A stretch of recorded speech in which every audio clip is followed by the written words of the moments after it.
Do you have this weed in your lawn? Normally when you see this weed, you're going to see it in your flower beds. You're going to see it in your grass. You're going to see it in your sidewalks. And you're even going to see it in your driveways. If you have this particular weed in your lawn, I'm going to give you a couple of ways that you can be able to get rid of it and how you can be able to prevent it. So this particular weed is called spurge. Now, there are different types of spurge weeds. As you can see in this landscaping bed, you have two weeds sitting right next to each other. Both of these weeds are spurge, but you can see the leaves are different on each weed. But I'm not here to give you a history lesson on spurge because you want to know how to get rid of it, right? So let's go ahead and jump into it. So one of the first ways that you can be able to get rid of this weed is by spraying it. And when you spray it, what you're going to be doing is applying a herbicide to it.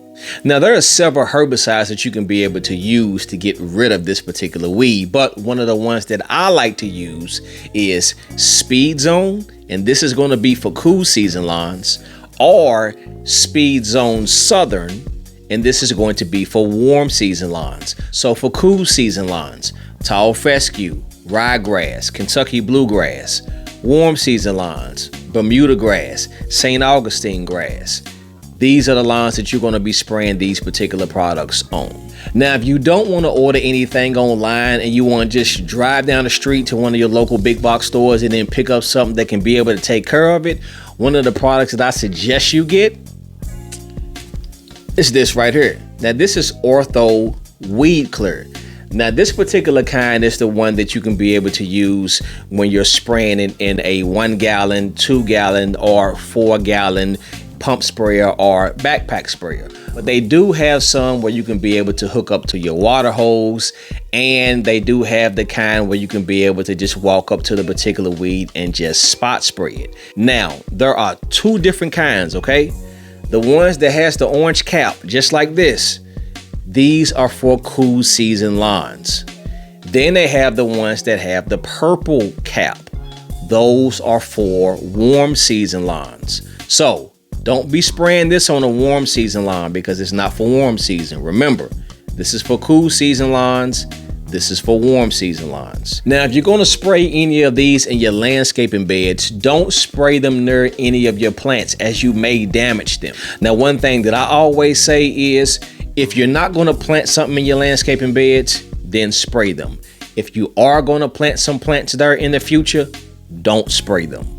Now, if you're going to be spraying any of these products, regardless if you're using a professional product or you're using something that you got from the big box stores, there's two things that I need you to do. Number one, I need you to read the label. The reason why you need to read the label, folks, is because every herbicide is going to be different. Some herbicides are going to tell you to apply this much per gallon, and then some herbicides are going to tell you to apply that much per gallon. But you're not going to know if you don't read the label. And if you don't read the label, you can potentially do some damage to your lawn. So first and foremost, read the label. The second thing that I need you to do is I need you to wear your PPE. Please, you all, don't be out there spraying these herbicides in flip-flops and shorts. Just don't do it. You're wearing your PPE so that you can be able to protect yourself. So, pants, shoes, long sleeves, gloves. Make sure that you're wearing these things to protect yourself. Now, the second way that you can be able to get these weeds out of your lawn is by hand pulling it. Now, if you are going to hand pull these weeds, I need you to do me one solid. Come here. A little bit closer. Come here. Make sure that you wear gloves by any means necessary. This is why. So you see this spurge weed? I'm going to go ahead and just break it off a little bit.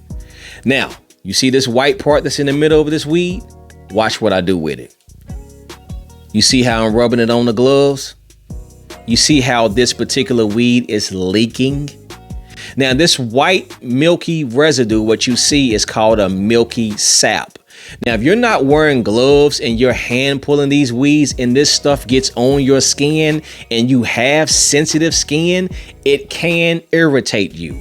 This is why if you're going to be hand pulling this particular weed, you need to be wearing gloves. Now, if you're going to hand pull the weed, you don't want to be pulling it like this. You see what I'm doing? This is the wrong way to be pulling this particular weed. This is exactly how you want to do it. You want to grab the entire weed just like this. And then you want to pinch the center of the weed just like this. And you want to pull from the taproot and pull straight up just like that. Now, if you are pulling these weeds and it's in a landscaping bed and it's dry, what I would recommend that you do is you run your water hose, just get it wet just a little bit, then go back out and pull it, and you should be able to pull it easy because you want to pull the whole entire taproot. You don't want to break it off. If you break it off, it's just going to continue to keep growing again. So if it's dry, make sure that you wet it a little bit, then you can be able to pull it. But this is the correct way to be able to pull these particular weeds out of the ground. Now, before I show you how you can be able to prevent it, I want to give you one more bonus tip. I want you all to pay attention because I know a lot of you all do this. If you see this particular weed, do not use your string trimmer to trim them. Don't do it. This is why. You see this particular weed right here? We're going to zoom in on it. Now, you see all these small little balls that are on the leaves of this particular weed. These are seeds, y'all. So if you're using your string trimmer and you're just trimming it, just trying to get rid of the weeds, what you're actually doing is you're just spreading more seeds everywhere. So don't use your string trimmer and be trimming these things because you're just spreading future weeds when you do so. So let's jump into the last section of the video, and this is going to be how to prevent this particular weed from getting into your lawn. But first, let's start with the flower beds. In your flower beds, you're going to have two options where you can be able to use something to prevent these weeds from getting into your beds. And it's going to be the Preen Extended Control or the Snapshot. So I do have a few videos that you can be able to watch that will show you how to keep weeds out of your flower beds. But this video right here in particular, I need you to watch this one on your spare time whenever you get a chance.